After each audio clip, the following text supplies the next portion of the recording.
Hi Tony, this is Alex Rodriguez and I'm going to show you a quick review of your website which you posted today. I just want to give you some reactions and things to consider. So I'm looking at your site. The first thing that strikes me here is that your top navigation seems to have a lot of sections. So my recommendation would be to tailor it down to the 4 or 5 most important aspects that you want people to navigate to, because being that there's so much, it's bound to be ignored completely. Especially you have kind of a light gray over white background. So it may just be one of those things that's just ignored completely, and then you might ask yourself, so what is the function of even having it? So my recommendation would be to pare it down to the 4 or 5 most important sections, and then maybe just put kind of a stronger font color. Yeah. Your slider, I'm not particularly a fan of sliders, but I understand if you are. The slider it doesn't look bad. What I would say is that you have a lot of different font styles throughout the website. So this makes it look a little bit noisy. For example, you have the loneliness font style. You've got the virus of the modern age font style. You got the navigation font style. You got this quote font style. You got the scripty font style. You got this. So you've got almost like 6 or 7 just in the top of the page, which just makes it seem a little bit noisy and not cohesive from a brand identity point of view. So I would recommend tearing it down again to the top 2 or 3 font styles throughout the site, not just this top part, but also the rest of the site. By the book here, what you would expect is to see icons to the different places like you have below on the site. So it's weird that you don't have anything there. It says buy the book here, but it's not clickable. There are no icons or no buttons there. So that might need to be fixed. You got a video, which is cool. Now you do have this paragraph, and when I resize your browser, I see that it's kind of like out of sorts here. It's neither centered nor justified or anything like that. It seems like it should be kind of in this section right here, but it's not. So it leaves me wondering whether it just looks like a mistake. Usually in design, when things look like a mistake, the user assumes that it's a mistake, and therefore it kind of goes against your professional image. The rest, I mean, you got a bio. I mean, it's very long though, but if you need to have all these words, then it's fine.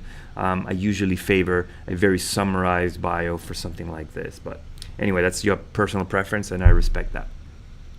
About the book, I like the image of the book. However, you've got 3 images of the book back to back to back, and they're all white, which makes it, from a silhouette point of view, it doesn't help it stand out. So what I would expect to have is some kind of a very light drop shadow in between the different images of the book, and therefore it'll stand up a little bit more. To make matters worse, you do have this white glow on the very bottom, which again, you got white cover, white glow, and it just looks very mushy. You've got to kind of do the squint test. I don't know if you know about the squint test, but if you squinted while looking at it, what stands out in your content? And if you squint at it, you don't really tell that it's a book anymore. And you do want to have that strong silhouette showing that it is a book, so that your users pick it up immediately and understand what you're talking about from a visual sense, not just the words. It doesn't require them to read it to understand that it is a book, that it's something tangible that they can pick up. So anyway, that's something that I would recommend you change. Purchase a copy now. I'm just going to click on it. So you go to Amazon. I would recommend, if you're going to open a new tab and go to Amazon, to clarify there, for just in terms of user expectation, purchase on Amazon now, so that the user knows that when they click on it, they will see it on Amazon. Otherwise, I think my impression is that you're going to be purchasing it on the website itself, and therefore when Amazon, the pop-up or the new tab comes up, it's a little bit of a jarring experience for me. So I would definitely pay attention to that. A quick peek. Peek is double E, so you want to change that. Quick peek into the book.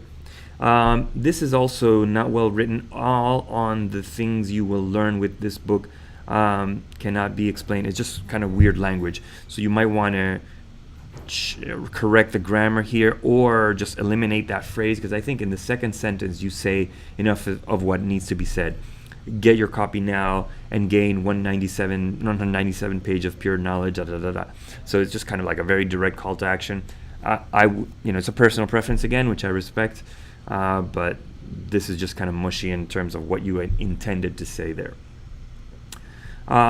Here I see you have excerpts. However, the subtitles of excerpt chapter 1, chapter 2 are smaller than the visual itself. And then the visual is just your cover of the of your book, the cover of your book, which is identical on each of the pages, on each of the excerpts, right, on each of the downloadables or the extra content. So from a visual point of view, my expectation, I'm led to believe that you're offering the exact same thing, and maybe it was a mistake, right? I have to actually, you're forcing me to actually read it to understand, oh, this is actually different content on each of these things. So therefore, I would suggest on the thumbnail itself, putting an overlay that says introduction, chapter 1, chapter 2, something that I can read from afar immediately and understand from a visual point of view that this is different content on each of these sections, okay? So I would just recommend you change those thumbnails. Then start reading now. Now here's a situation where, kind of in the difference of the top, where you had no, what was it? I'll go back to the top. Buy the book here, you didn't have where to click. Now you have buy the book or grab a copy now, and you have 12 different places where people can buy the book.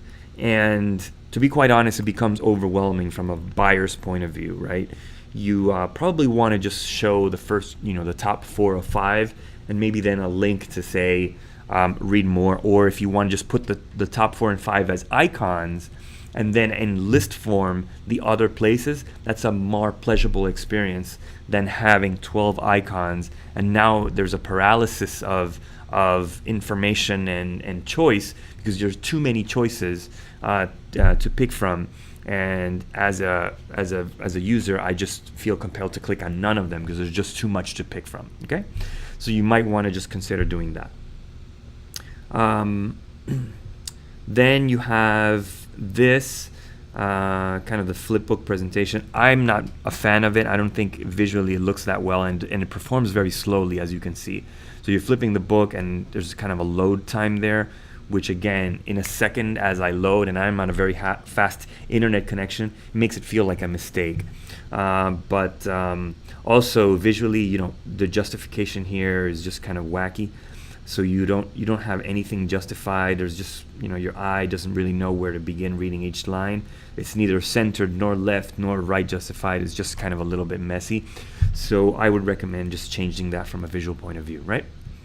Then you have a form here which doesn't really clarify what the form is asking for, right? What are you asking for here? You asking for a name, an email address? Why should I even be compelled to send you information during this form? I think this is not very good user experience here. So I would take a look into that. And then you have join your newsletter. For a free chapter, get our newsletter. But I thought you were offering me a free chapter here. So I'm left a little bit confused on what is the unique call to action here on your footer here on join your newsletter. And then you also have the feed burner address kind of being the standard text, which looks to a standard user, looks like gobbledygook, and it scares me away. I don't even want to click on that, because the standard user, when they see gobbledygook, they feel like, oh, it's a virus. It's something I want to run away from because I don't understand it, right? So you might want to check, just take that out, and then just put your email address or something like that in the temporary text. Other than that, everything else is pretty clear. The only other thing was here, when I actually expanded the browser view, you had this little edit account button, which I didn't know what it was about from a user point of view. I don't know if it's just because you haven't launched and you have just kind of a login information, but I don't even know what that's about, an edit account. The style is not the same as everything else, but again, I'm assuming that this is kind of a pre-launch thing and you're not up to speed on what this is all about. Maybe this is just a kind of an admin login, which you will want to remove from your final site once you launch. But other than that, the style looks good. From a design point of view, I just kind of tear it down, like I said, from the font perspective and make sure that everything is a little bit more consistent throughout. But other than that, great job getting your website up, and if I can help it in any other way, just let me know. Hope you're well. Much success, Tony. Take care. Bye-bye.